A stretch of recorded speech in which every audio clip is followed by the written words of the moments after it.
Olá, meu nome é Adriele e eu sou aluna da UFRJ pelo consórcio CEDERJ de Biologia. Também faço iniciação científica no Laboratório de Hanseníase da Fiocruz.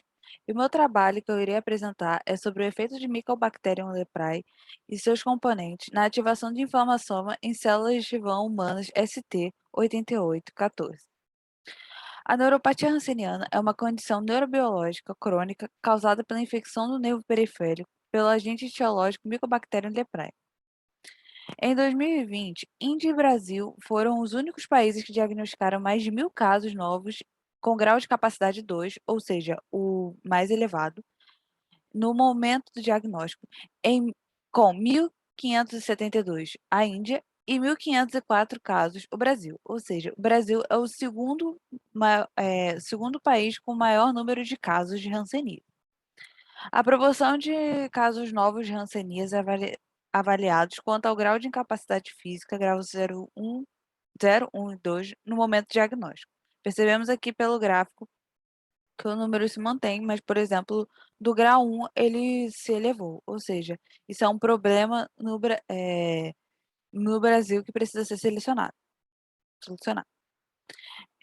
Existem 5 tipos de forma clínica da hanseníase, sendo entre elas a TT, que é chamado de polo tuberculoide, que tem a carga bacilar baixa e as lesões elas são bem demarcadas, até o SLL, que é o do polo lepramatoso, que já tem a ver com a carga bacilar mais alta e as lesões de pele, elas são mais evidentes. Também temos BT, que é o borderline tuberculoide, BB, que é borderline, e BL, que é borderline lepromatosa. Também tem uma nova forma, que é a forma chamada neural pura, em que a diferença é que ela não apresenta lesões cutâneas, por isso que ela é conhecida também como uma neuropatia silenciosa. E ela só pode ser diagnosticada com histopatologia do nervo. O meu trabalho ele tem relevância, pois ele mostra que, por conta do tratamento que é feito com corticoides e com a quimioterapia, não tem sido eficaz para impedir a evolução da neuropatia periférica. Na verdade, ele até mesmo pode atenuar essa neuropatia, por conta do aumento de IL-1 beta, que pode ser visto também nesses outros dois trabalhos que falam sobre os perigos no nervo em pessoas com hanseníase. Eu também irei falar um pouco sobre o inflamassoma, que é um complexo multiproteico que é ativado pela resposta imune inata. E ele é ativado por dois sinais. O primeiro sinal ele pode ser ativado tanto por um PAMP, que é um padrão molecular associado a dano, como com não, patógeno, quanto como o DAMP, que é associado a dano. O primeiro sinal ele faz com que apareça o NLRP3 e também o PRO-IL-1 beta.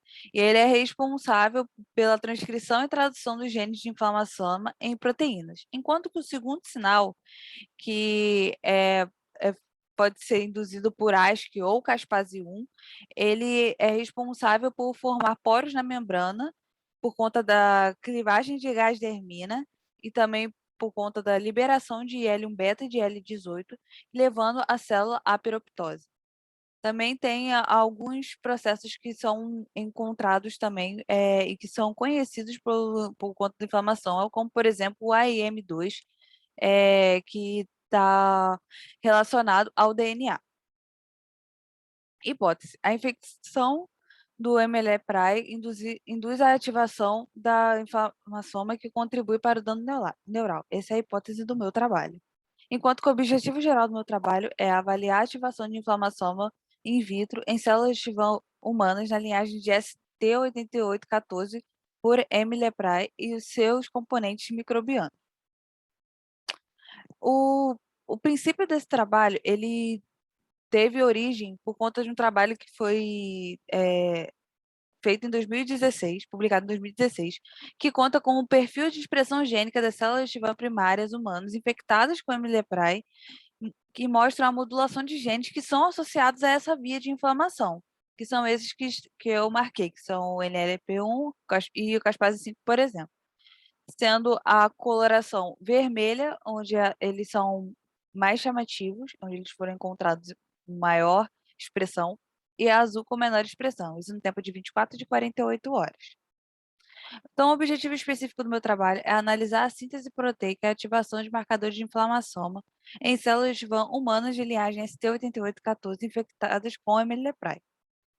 As células de linhagem ST8814, que são as células responsáveis pela baía de mielina nos nossos neurônios, elas foram cultivadas numa temperatura de 37 graus e depois ela foi colocada em placas onde elas foram estimuladas com emelepre irradiado e emelepre vivo e permanecidas na estufa por 18 horas. E depois foi coletado o seu sobrenadante para leitura de IL-18 e também com o kit de caspase, encontrar a caspase 1. Como resultado, tivemos a detecção de IL-18 em sobrenadantes de células de Schwann humanas na linhagem de ST8814 após a infecção estímulo com Emilia-Prae, como pode ser visto aqui na NE, que significa não estimulado, que seria o nosso controle, e podemos comparar com o emelepre morto e o emelepre vivo, que teve sim um aumento de expressão de IL-18.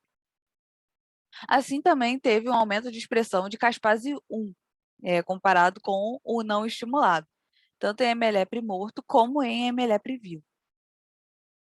O segundo objetivo específico do meu trabalho é investigar a habilidade de componentes micobacterianos em ativar o inflamação em células de Schwann humanas em linhagem ST8814.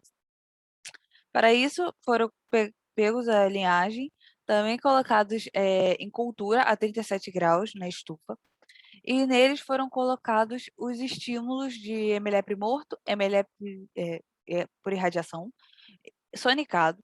Também foram colocados partes da membrana do emelepre,